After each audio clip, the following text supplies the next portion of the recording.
everyone, I'm Sarah and this is Budgetsew, where we create stylish, fashionable looks as inexpensively as possible. Today, we're doing a sew-along to Mccall'S 7869. This pattern is a pullover top with length, sleeve, and fabric variations. View A and B have flounces, View C has a contrast yoke, and View D has purchased piping. Now, I didn't pick a specific view for this pattern. I did a mix-up of two views. I chose View A with the flounce at the front of the yoke only, but with View C's sleeves and lower band. This is the second item that I've made up as part of my new casual clothing wardrobe. Instead of making clothing for my office job, which is what I usually do, I decided to make some casual clothes for after work and for perhaps some future travel plans. It's just something new and different for me to make. This pattern was originally published in 2018, but I bought it on sale this year off the Mccall'S pattern website. It was an out-of-print pattern, but it was still included in the sale. The original price of this pattern was $19.99 American, but its sale price was $3.99, and I had a 10% off coupon code from ordering from their website previously, so I paid $3.59. The link to the video where I purchased the pattern is right here at the top of the screen. I chose to make this pattern up in a size 16 based on the measurements on the pattern envelope, but I ended up making it too big. I didn't look at the pattern pieces to see how much ease there was in the pattern, so based on those measurements I could have made a size 14 or even possibly a size 12. Size 16 has always been my go-to size, but I'm finding with the newer patterns that they're turning out to be too big for me. I'm definitely a vintage size 16 with a 38 bust, but not in the modern sizing. This top comes with 10 pattern pieces, but the top that I made up uses only 9. It uses pieces 1 through 7 as well as pieces 9 and 10. There's a front and back flounce, yoke front, yoke back, neck band, sleeve band, and lower band. The pattern envelope indicates that the top should be made out of moderate stretch knits only, such as sweater knits, velvet knits, interlock, sweatshirt fleece, and that the contrast should be made out of stretch lace or stretch sequin. The fabric that I chose is a textured knit that I purchased at the Lens Mill store in London, Ontario as part of their 40% off remnant sale. I purchased 2 pieces of fabric approximately 60 inches wide by 0.944 yards long. Each piece was the exact same size. It was $6.99 a yard originally, but I got them for the great price of $3.96 each. The link to the video where I purchased this fabric is right here at the top of the screen. In addition to that fabric, I used contrasting knit fabric that I purchased from Value Village for $4.99. I used the majority of that fabric for a vintage pattern make, Simplicity 6260. The link to the video of that dress is right here at the top of the screen. After making that dress, all that was left over was a remnant of less than 1 yard. Even though I had very little fabric to work with, it was the perfect amount for the neck band, front flounce, and sleeve bands. This is how I laid my pattern pieces out. I used 1 full piece of fabric for the front, back, yoke front, yoke back, lower band, and another piece for the sleeves of this top, as well as the sleeves for Budgetsew 4403. If you would like to see the sew-along for Budgetsew 4403, the link is at the top of the screen. My first step was to reinforce the inner corner of where the yoke joins the front, pivoting at the large circle. Then ease stitch the side edges on the front between the notches. My next step was to reinforce the inner corner of the back. I pivoted at the large circle.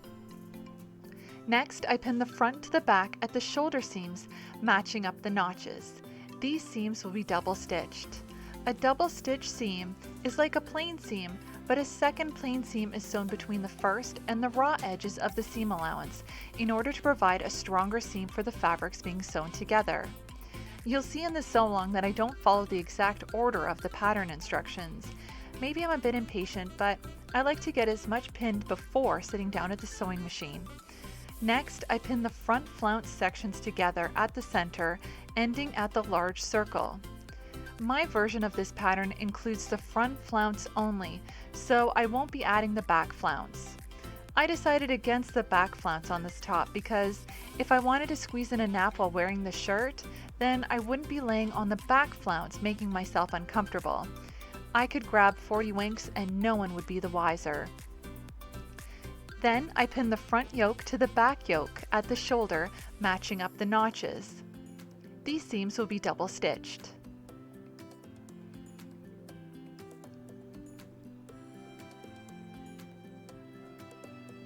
Then I folded the sleeves in half with the right sides together and pinned the seam.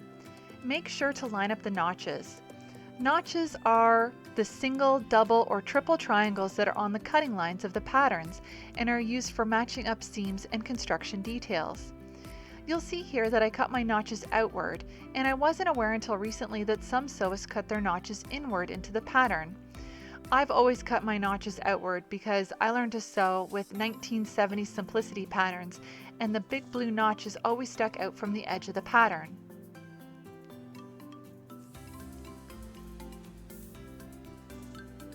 The sleeve seams will be double stitched.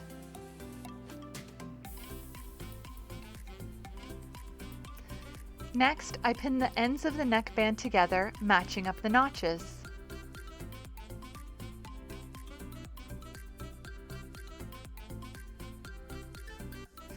Then I pin the two lower bands right sides together at the side seams, matching up the notches. You'll notice here that I didn't have quite enough fabric for 2 pieces, so the back lower band is actually 3 pieces, but it won't be noticeable when it's all sewn together.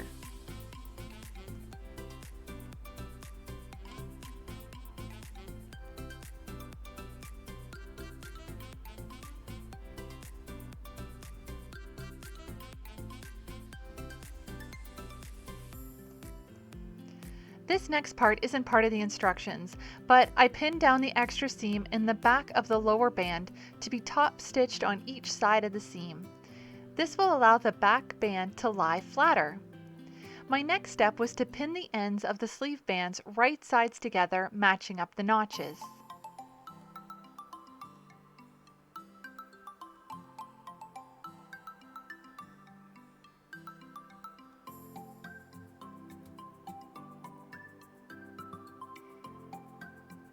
Now over to the sewing machine.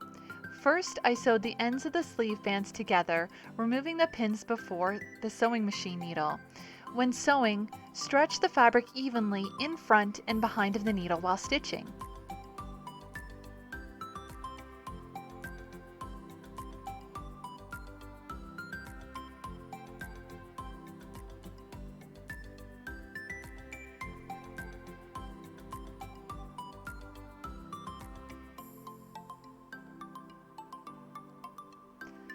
Then I sewed the lower band together at the side seams, gently stretching the fabric as I sewed. I used a ballpoint needle when sewing knits because the rounded tip allows the needle to pass between the threads by separating them. Using a regular ballpoint needle on knit fabric will result in skip stitches and fabric damage. Ballpoint needles are also called jersey needles and come in a variety of sizes. Use a smaller needle for finer knits and a larger needle for heavier fabrics. Here's where I top stitch the extra seam at the back of the lower band. Top stitching is a sewing technique where the line of stitching is designed to be seen from the outside of the garment, either decorative or functional. Top stitching is used most often on garment edges such as necklines and hems, where it helps facing stay in place and gives a crisp edge. I'm top stitching this seam so that it lies flatter.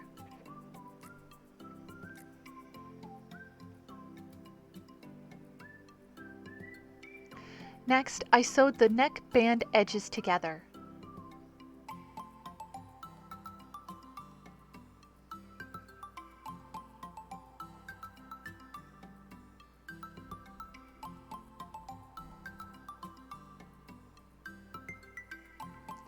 I sewed the first sleeve together where I had pinned. I always try to remove the pins so I don't sew over them. I know it doesn't sound like a big deal to sew over your pins, but it actually does a lot of damage to your sewing machine. If you continuously run over the pins, you'll need to take your sewing machine to a repair shop for a realignment, which then increases your maintenance costs. Another great reason to remove the pins just before sewing is because it reduces the needle and thread breakage. Next, I double stitch the sleeve seam.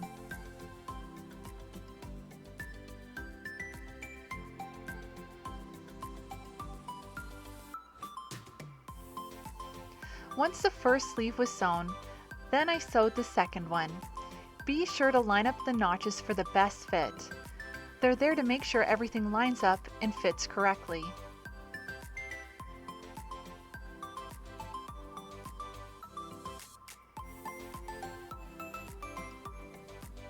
After the first seam was sewn, then I double stitched the seam.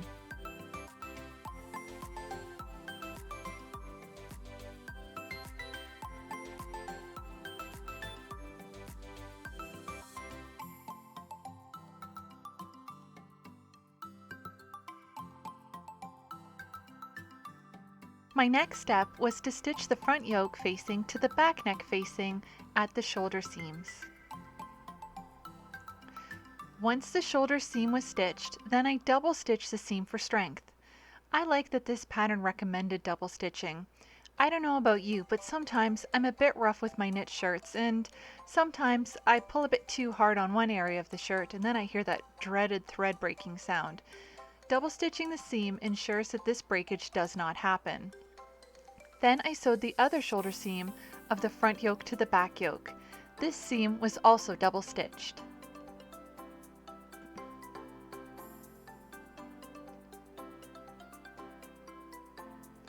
Then I sewed the two front flounce sections together at the center. Do not sew from edge to edge. Remember to stop at the large circle. I marked my circle with thread.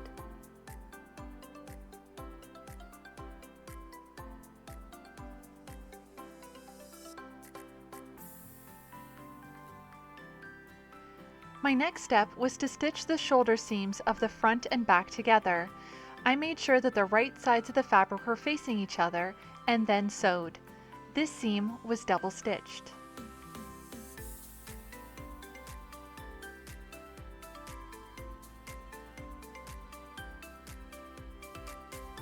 Then I sewed the other side of the front and back pieces together at the shoulder seam. Once that was done, then the seam was double stitched.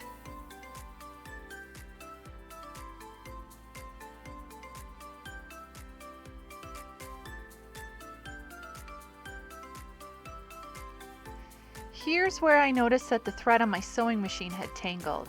If I had let the thread stay tangled, my machine would have begun to pull the thread tighter and tighter as I sewed until it broke. Best to fix this problem right away.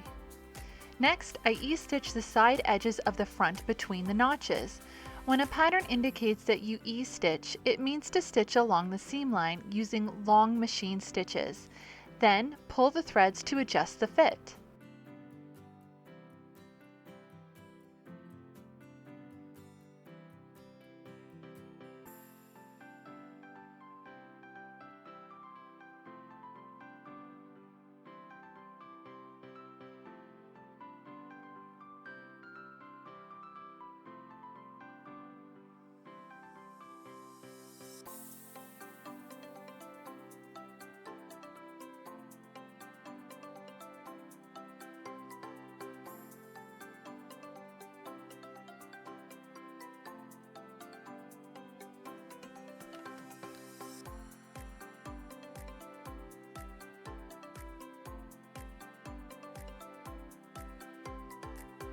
Then I reinforce the inner corner of where the yoke joins the front, pivoting at the large circle. The instructions indicate to clip to the large circle, but I didn't do that. I ran into problems once before, clipping to the large circle, and I found it extremely difficult to pin the pieces together afterwards, so now I don't clip to the large circle until absolutely necessary.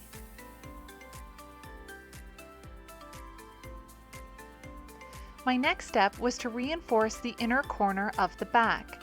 I pivoted at the large circle. The instructions indicate to clip to the large circle, but I didn't do that. Now that everything I had pinned had been sewn, it was time to pin again.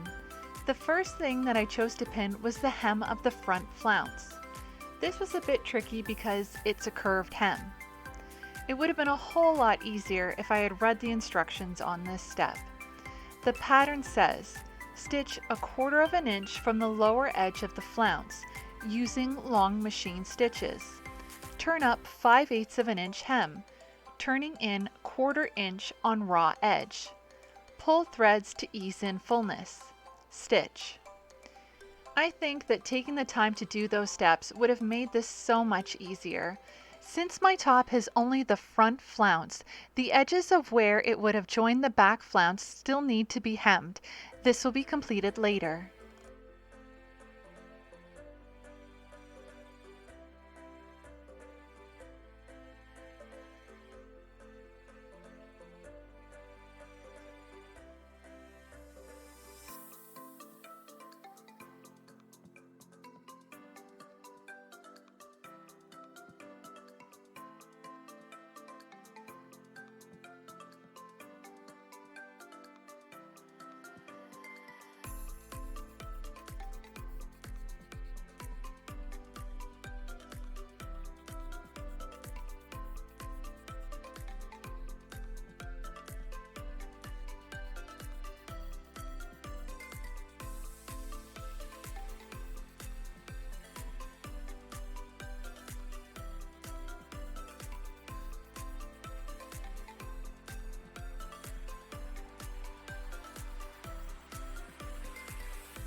Here's where I jump to step 15 of the instructions and stay stitch the neck edge of top.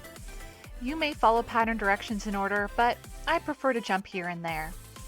My next step was to fold the sleeve band along the fold line with the wrong sides facing each other and pin the raw edges together. I made sure that the side seam was flat when I pinned the sleeve band in half to reduce bulkiness.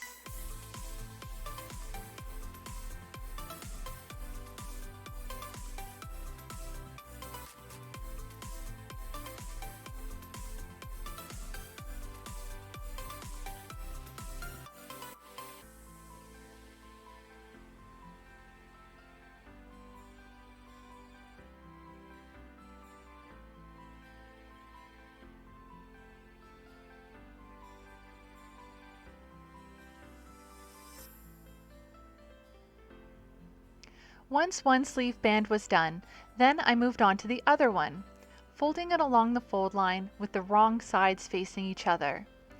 Then I pinned the raw edges together. The pinning holds the raw edge in place, making it easier to pin the sleeve band to the sleeve.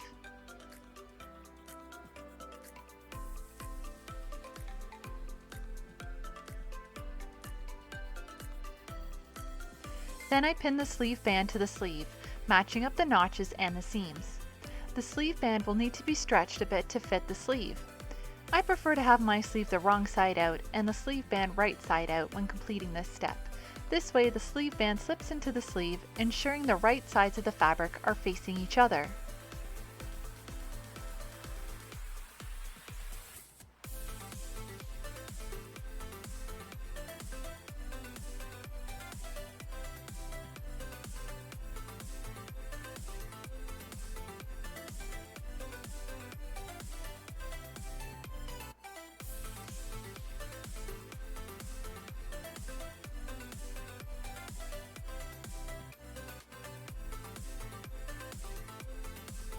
What I did to the first sleeve and band, then I did it to the second sleeve and band.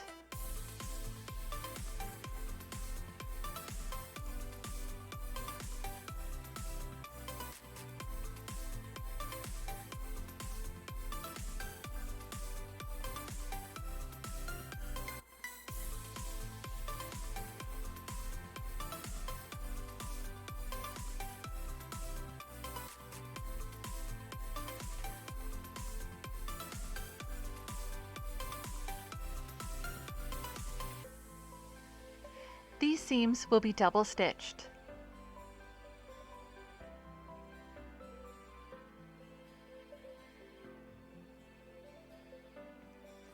Next, with the wrong sides together, I folded the lower band along the fold line and then pinned the raw edges together. The instructions say that this should be pressed lightly, but I didn't do this because I was unsure of the fiber content of my fabric and I didn't want to melt it. I'm all for pressing seams, but I didn't do that with this top.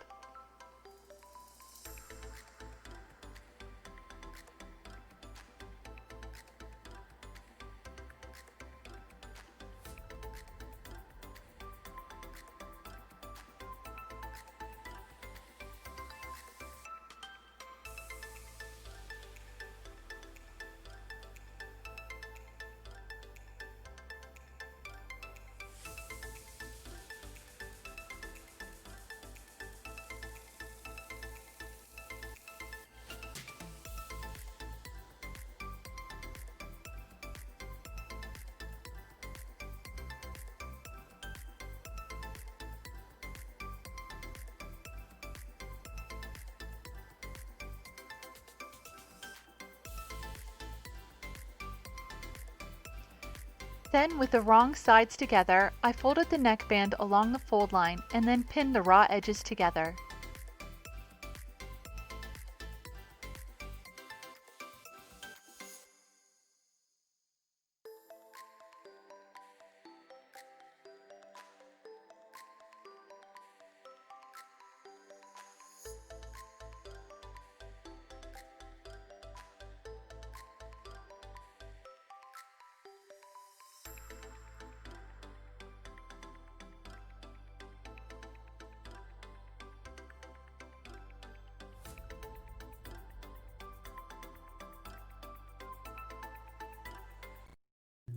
Before I continue on with this sew along, please like this video and share it with your friends and family. I'd love to help others sew on a budget and troubleshoot their favorite patterns. And if you'd like to see more from Budgetsew, please subscribe and make sure that the bell is on so you receive a notification when I release a new video. Now, back to the sewing machine. The first thing I did was stay stitch the neck edge to the top. To stay stitch, stitch 1/8 inch from the seam line in the seam allowance. This is usually 1/2 inch from the raw edge of the fabric.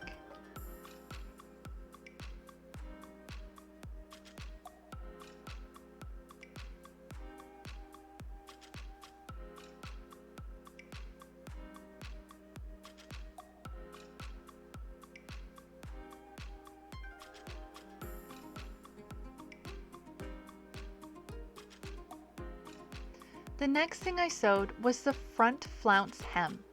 Remember, this step will be a lot easier if you follow the instructions.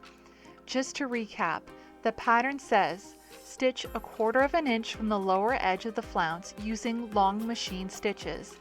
Turn up 5/8 inch hem, turning in 1/4 inch on the raw edge. Pull thread to ease in fullness. Stitch. See how I struggle along with this hem? Best tip, follow the pattern directions.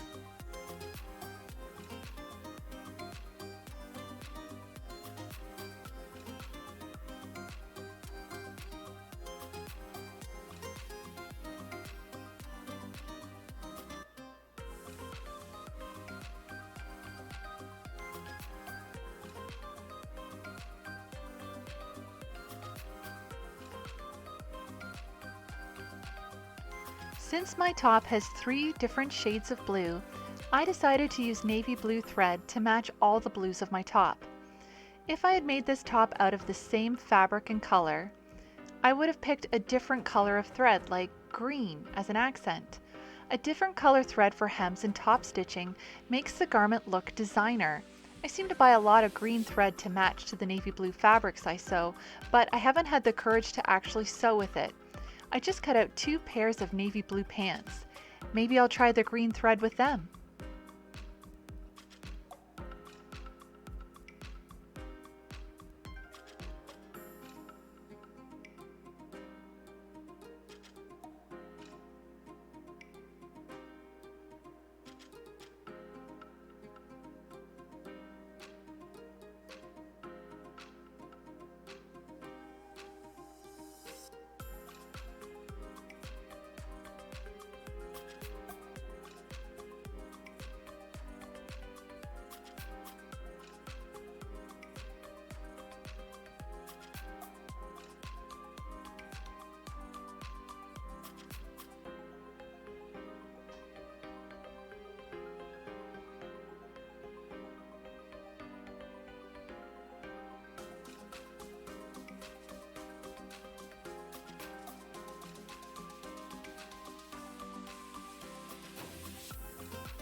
Next, I stitch the sleeve band to the sleeve, gently stretching the sleeve band to fit.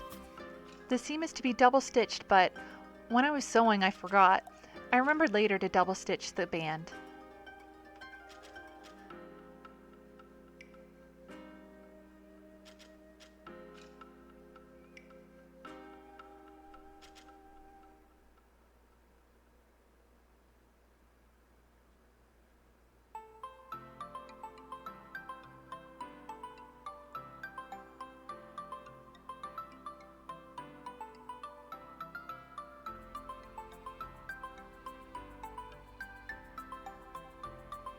Then I stitch the other sleeve band to the sleeve, gently stretching the sleeve band to fit.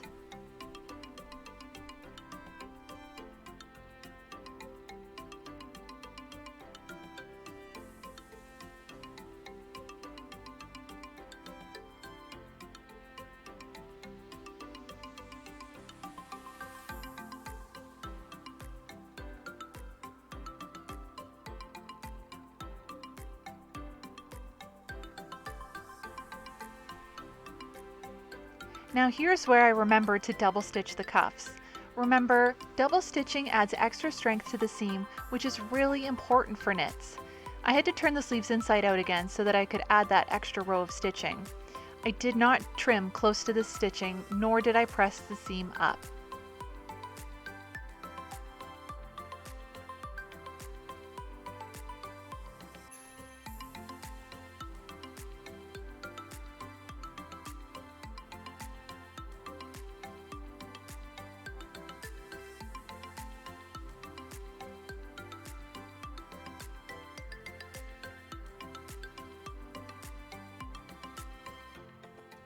Back to pinning. I started with the front flounce. With the right sides up, pin the flounce to the top, matching centers and notches. I added the front flounce only, but if your version of this top has a back flounce, then it should be pinned in place at this time too.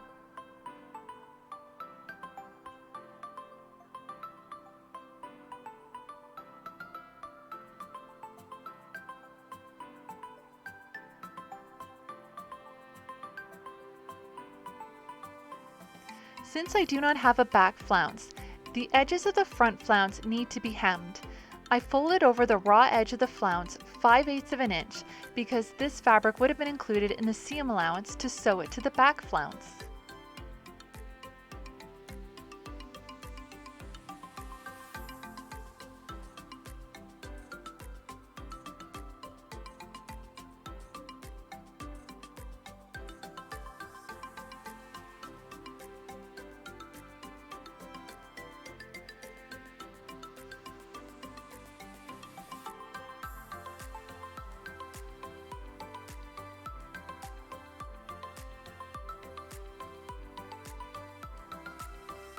When I pinned the front flounce to the top, I matched up the large circles for the best garment construction. I mark all my patterns with thread rather than with chalk or a washable fabric marker. This way the mark won't disappear or fade over time. It will be removed only when I decide to cut the thread off.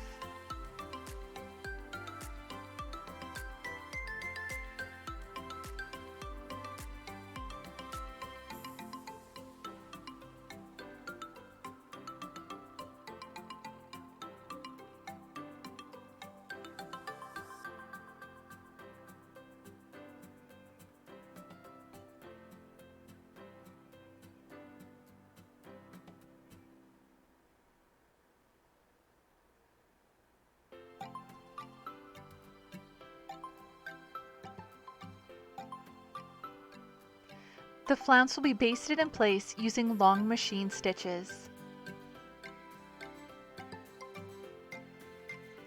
Next, I pin the front to the back at the side seams, matching up the notches. The pattern indicates to adjust the ease and baste, but I didn't find any ease here.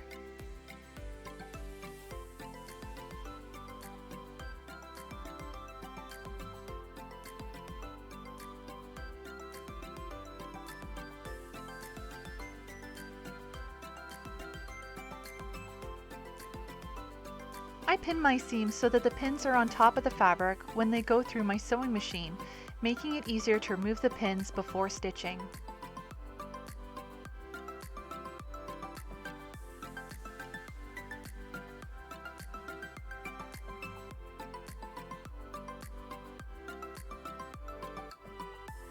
The side seams will be double stitched.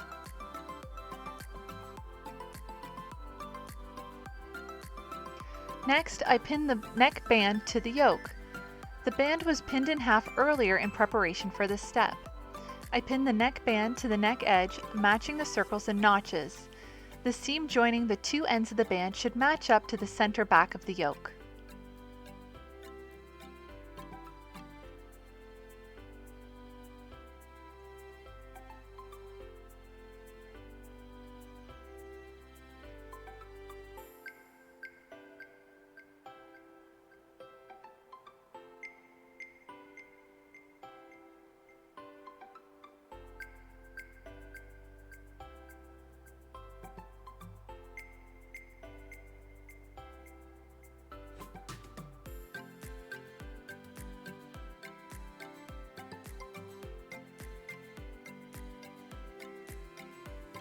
I gently stretch the neck band into place when pinning.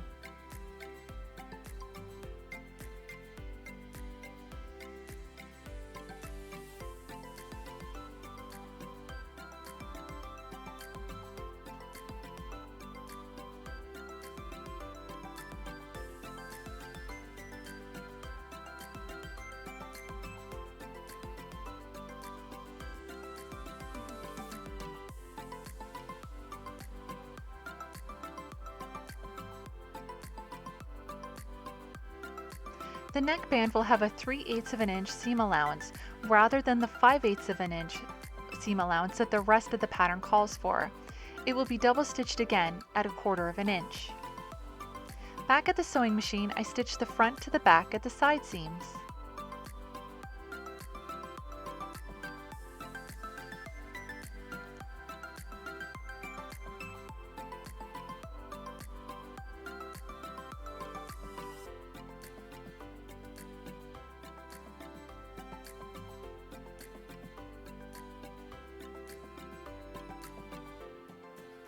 Then I double stitch the side seam. I stretch the fabric evenly at the front of and in the back of the needle while sewing. I always clip my threads after sewing a seam, but some sewists do not clip until the very end. At least that's what my Nana used to say. I find it much easier to clip as I sew. Over to the other side seam, I stitch the front to the back at this side seam, removing the pins just before I sewed. Sometimes I get a bit excited about sewing and completing the garment and accidentally leave a pin in, but I really should be more careful.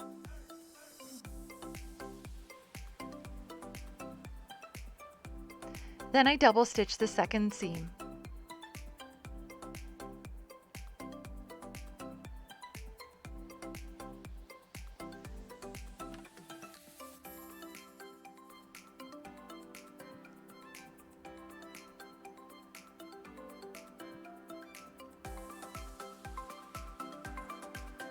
Here's where I sewed the hem on the ends of the flounce because I did not have a back flounce on my top, and I did not want to leave raw edges unfinished.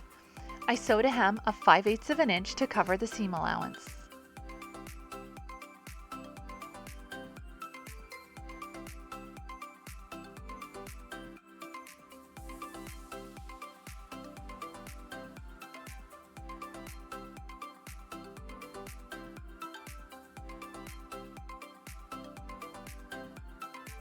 I hemmed both edges of the front flounce.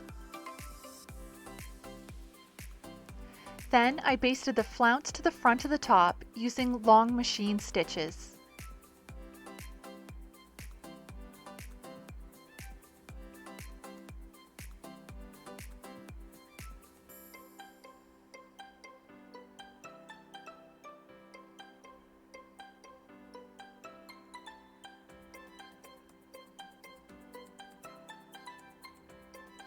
I ensured that the notches lined up and pivoted at the large circle at the center front.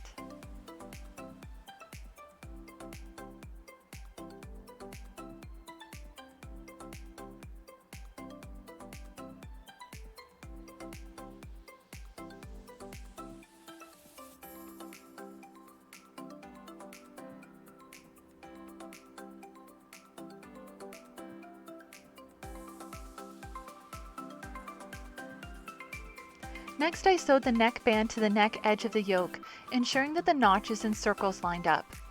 I gently stretched the neckband to fit the neck edge. Don't stretch or pull too hard or you'll stretch the neck out of shape. I used 3/8 of an inch seam allowance rather than the usual 5/8 of an inch as per the pattern instructions.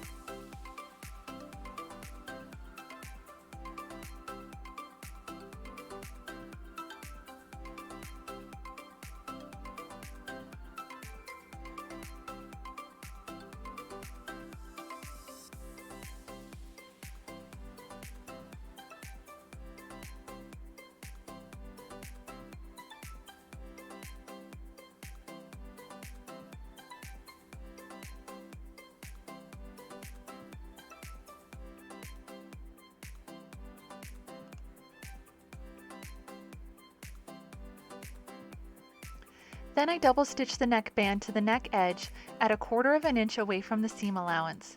Double stitching goes so much faster than the first row of stitches. I don't have to worry about running over pins or being pricked by them either.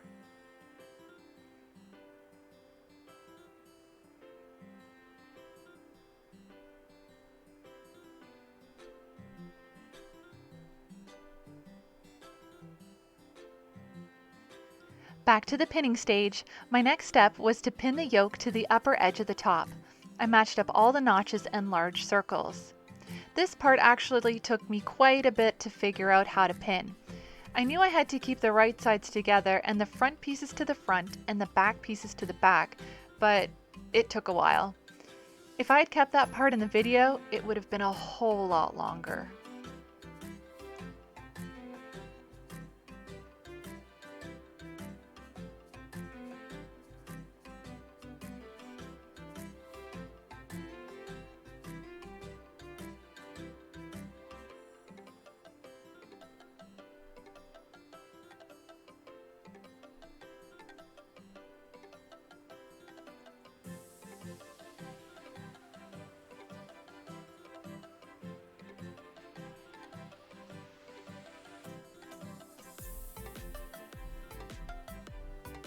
Once I had figured out how to pin the front, the back pinning went along so much smoother.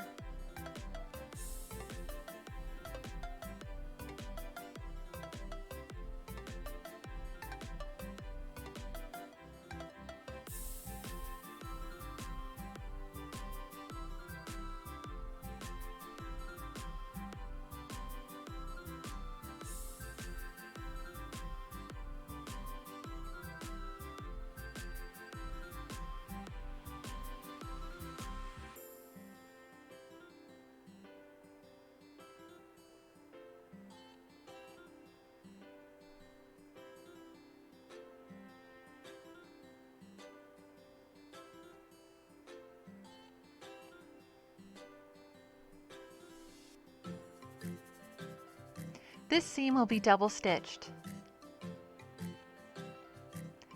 At this point, I became quite excited to have the top in almost one piece. My next step was to pin the lower band to the top. I matched up the side seams and the notches, and I gently stretched the lower band to fit into place.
Once it's all pinned into place, it should be double stitched.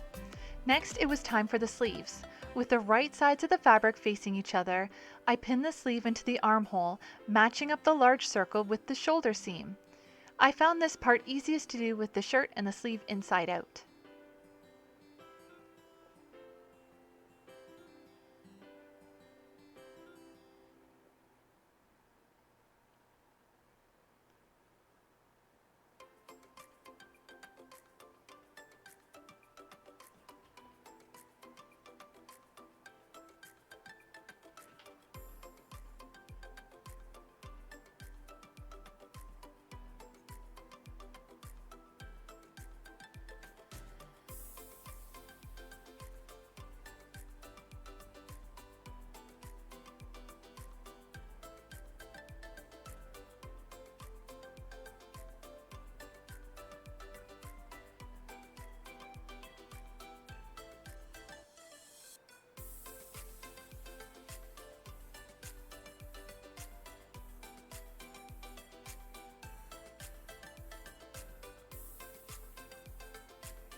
The sleeves will be double stitched.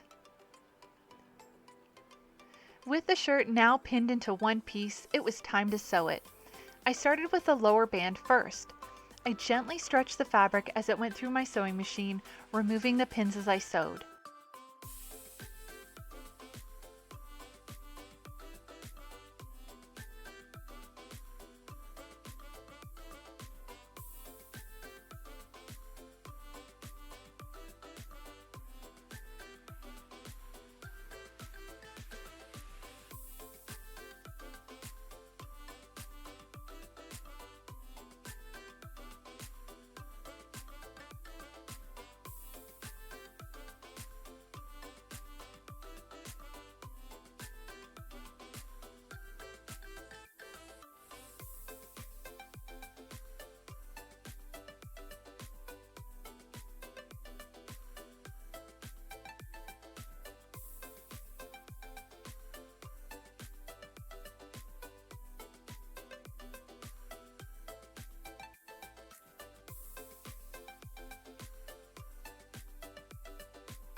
Once I had sewn the lower band into place, I double stitched it for strength.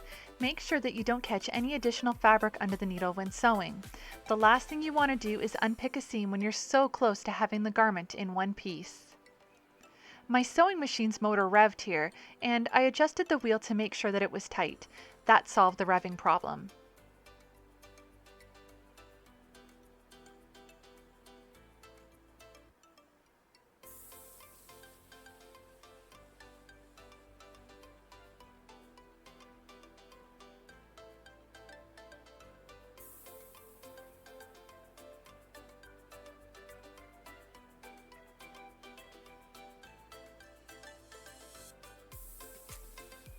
Next, I sewed the first sleeve to the top.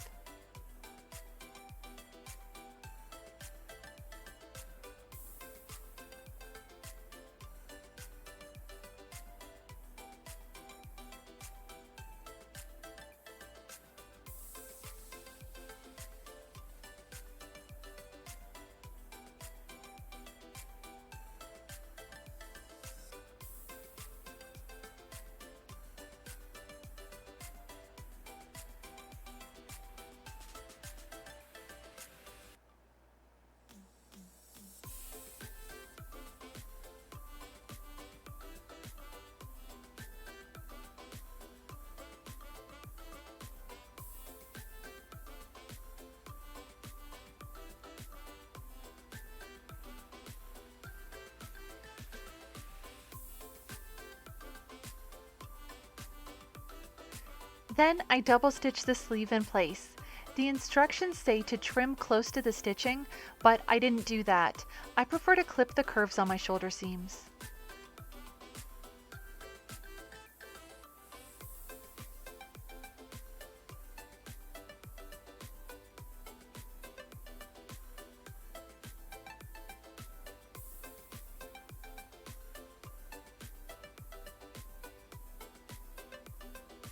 Then I sewed the second sleeve to the top.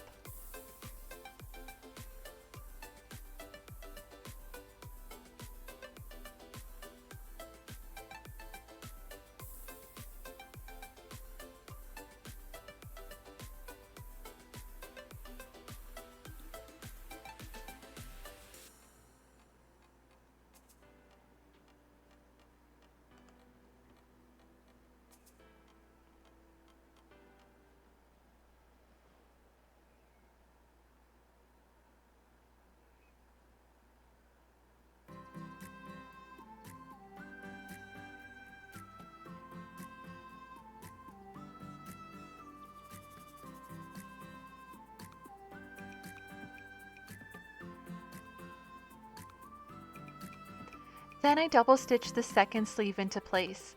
The instructions show that in addition to trimming close to the seam line, that the seams should be pressed flat, but I didn't do that. I didn't want to risk melting my fabric because I wasn't aware of the fiber content. I have a feeling that it's polyester, but I'm not sure.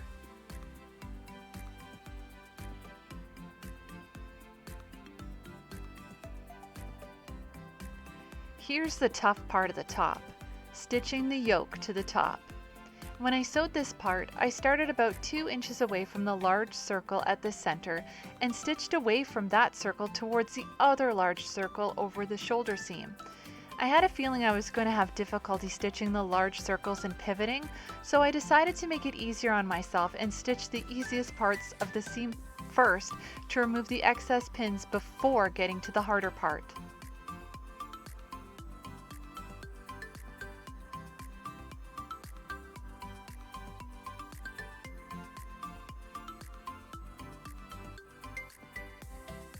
I made sure that I didn't sew the hemmed edge of the flounce into the yoke seam. I made sure that it laid flat and out of the way of the sewing needle.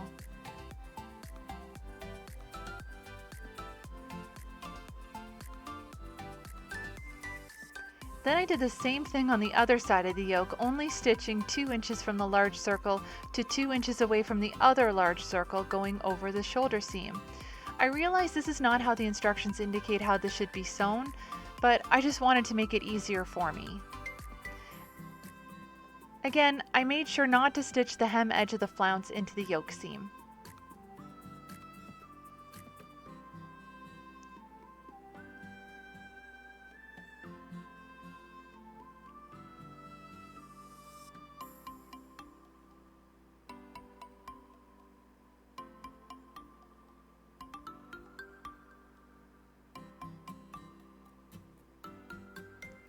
Here comes the trickier part.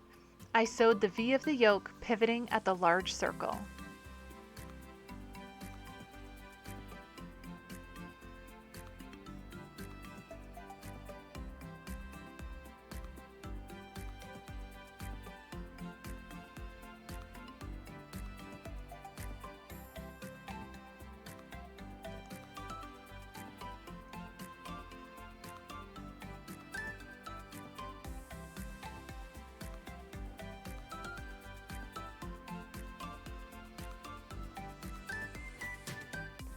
Then I sewed the back V of the yoke, pivoting at the large circle.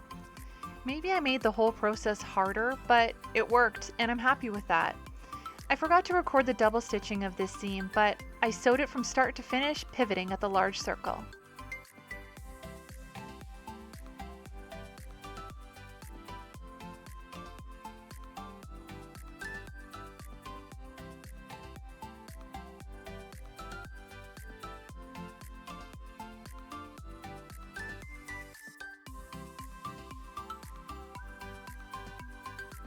Now for the finishing touches. My next step was to pin the neck edge of the top so that it would be edge stitched. Then I pinned the upper edge of the front flounce and the back yoke so that it would be edge stitched.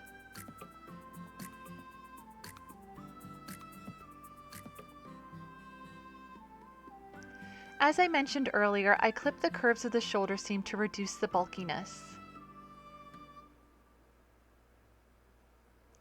Back to the sewing machine for the final stitches.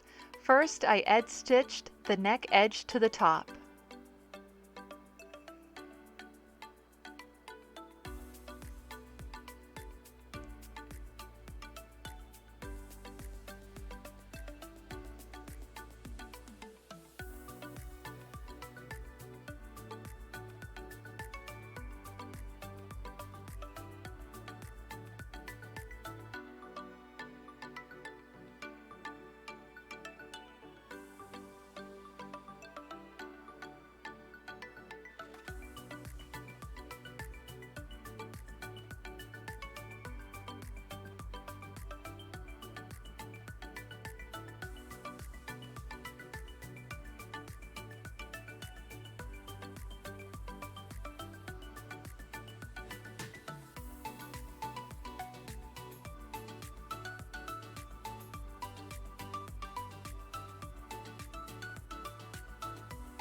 My last step was to edge stitch the front flounce and the back yoke.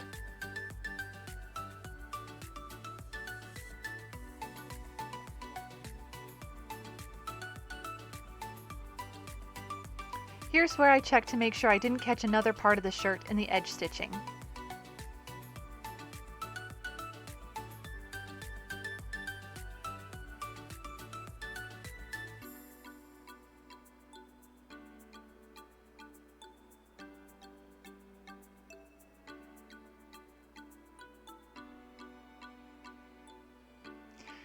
I started at the shoulder seam and sewed to the center where I pivoted at the V and stitched up the other side.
Here's where I pivoted at the large circle. I was on the home stretch.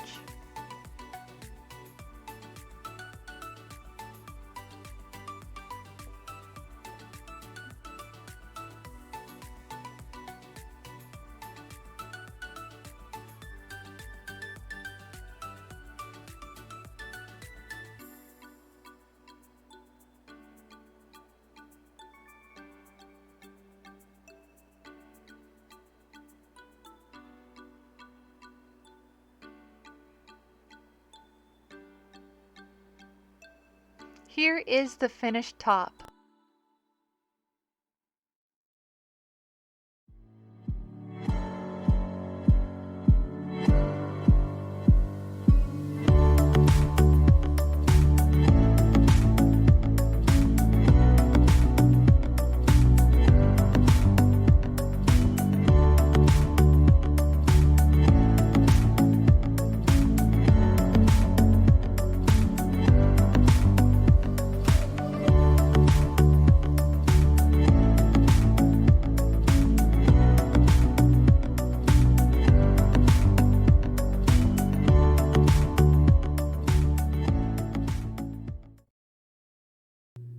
I hope you enjoyed sewing Mccall's 7869 with me. Please like and share this video with your friends and family. And if you'd like to see more from Budgetsew, please subscribe. Thanks for watching. See you next time.